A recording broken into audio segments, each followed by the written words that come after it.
Hello everyone and welcome back to Anglais Core Club. Dans cette leçon, on va voir 5 expressions anglaises qui viennent du monde du sport. Toutes ces 5 expressions sont aujourd'hui souvent utilisées dans la vie d'un anglophone. Pour chacun, nous verrons la définition, l'origine, l'équivalent en français et bien sûr des exemples.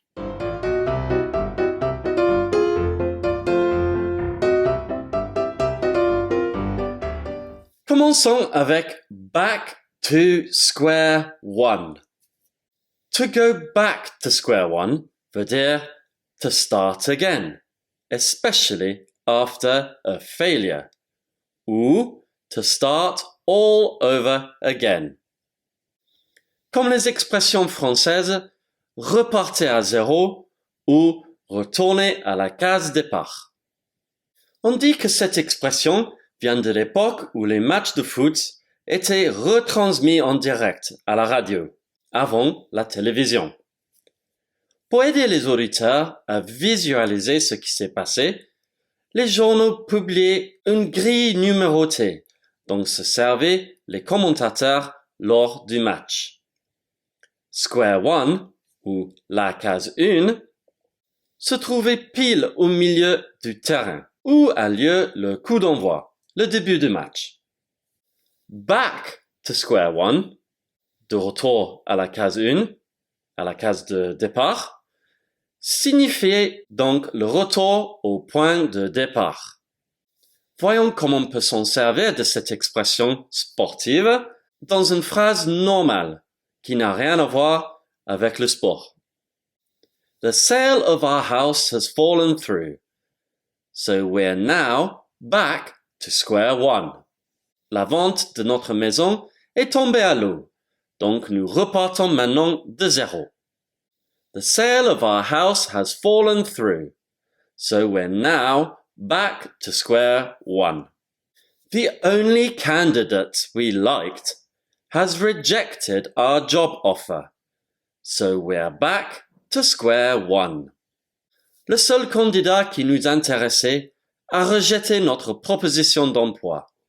Donc, nous retournons à la case départ. The only candidate we liked has rejected our job offer. So we're back to square one.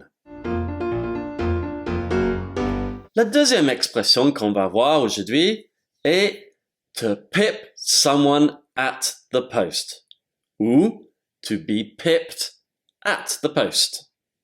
To pip someone at the post veut dire you do something just before someone else, ou bien que you win by a small margin. Si quelqu'un le fait à moi, I am pipped at the post.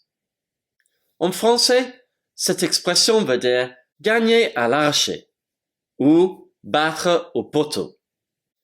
Le poteau en question fait certainement allusion au poteau d'arrivée d'une course de chevaux. Avec pipped at the post, il y a donc l'idée de coiffer quelqu'un ou d'être coiffé sur le poteau, de gagner, d'arriver à la dernière seconde, juste devant quelqu'un d'autre. Voyons quelques exemples où on peut s'en servir de cette expression. I thought I'd be the first to arrive, but Mark pipped me at the post. Je pensais que je serais le premier à arriver, mais Mark m'a battu au poteau. I thought I'd be the first to arrive, but Mark pipped me at the post. My horse was leading for a long time, but he was pipped at the post. Mon cheval menait la course pendant longtemps, mais il a été battu au poteau. My horse was leading for a long time, but he was pipped at the post.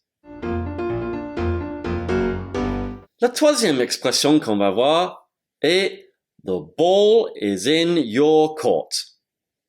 Cette expression anglaise veut dire It is up to you to make the next move. En français, on dirait que la balle est dans ton ou votre camp, ou que c'est à toi ou à vous de jouer. On peut imaginer que the ball is in your court vient du tennis. Si la balle est dans ton camp, c'est donc à toi d'agir, à toi de frapper la balle, à toi de jouer. Voyons maintenant quelques exemples où on peut s'en servir de cette expression. We've done as much as we can. The ball is in their court. Nous avons fait tout notre possible. La balle est dans leur camp. We've done as much as we can. The ball is in their court. I've just sent him the contract. The ball is now in his court. Je viens de lui envoyer le contrat.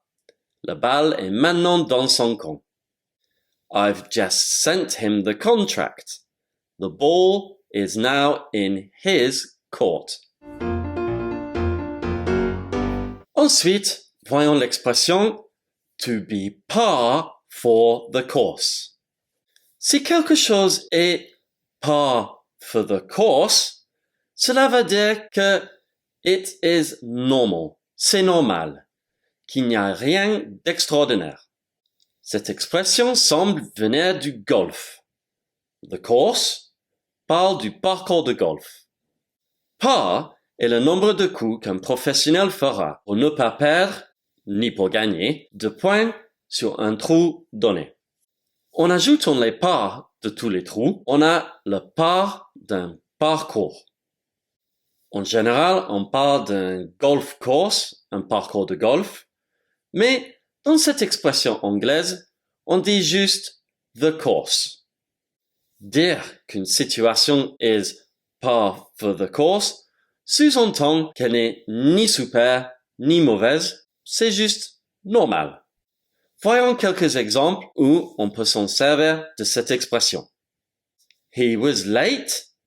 That's par for the course. Il était en retard. C'est normal. He was late. That's par for the course. It rained all weekend, and now it's Monday. The sun's shining. That's par for the course. Il a plu tout le week-end, et maintenant qu'on est lundi, le soleil brille. C'est complètement normal. It rained all weekend, and now it's Monday. The sun's shining. That's par for the course. Et la dernière expression sportive qu'on va voir est to throw in the towel. Si quelqu'un throws in a towel, he admits defeat, ou he gives up. En français, on dirait qu'il jette l'éponge. Dans le monde de la boxe, si le boxeur ne peut pas continuer, son entraîneur throws a towel into the ring. Il jette une serviette dans le ring pour signaler la fin du combat, qu'il accepte la défaite de la part de son boxeur, d'où l'expression courante. Finissons avec quelques exemples tirés de cette expression sportive. They knew they weren't going to beat us, so they threw in the towel. Ils savaient qu'ils n'allaient pas nous vaincre, donc ils ont jeté l'éponge. They knew they weren't going to beat us, so they threw in the towel. It was too hard for me, so I threw in the towel. C'était trop difficile pour moi, donc j'ai jeté l'éponge. It was too hard for me, so I threw in the towel. Et voilà tout le monde, c'est tout pour cette petite leçon. J'espère que ça vous a plu. The ball is now in your court to practice these expressions. Don't throw in the towel. Donc si vous voulez, pourquoi ne mettez pas un commentaire ci-dessus en utilisant l'une de ces expressions. Good luck! please give us a thumbs up and subscribe. And I will see you again soon for another lesson. Take care. Bye-bye.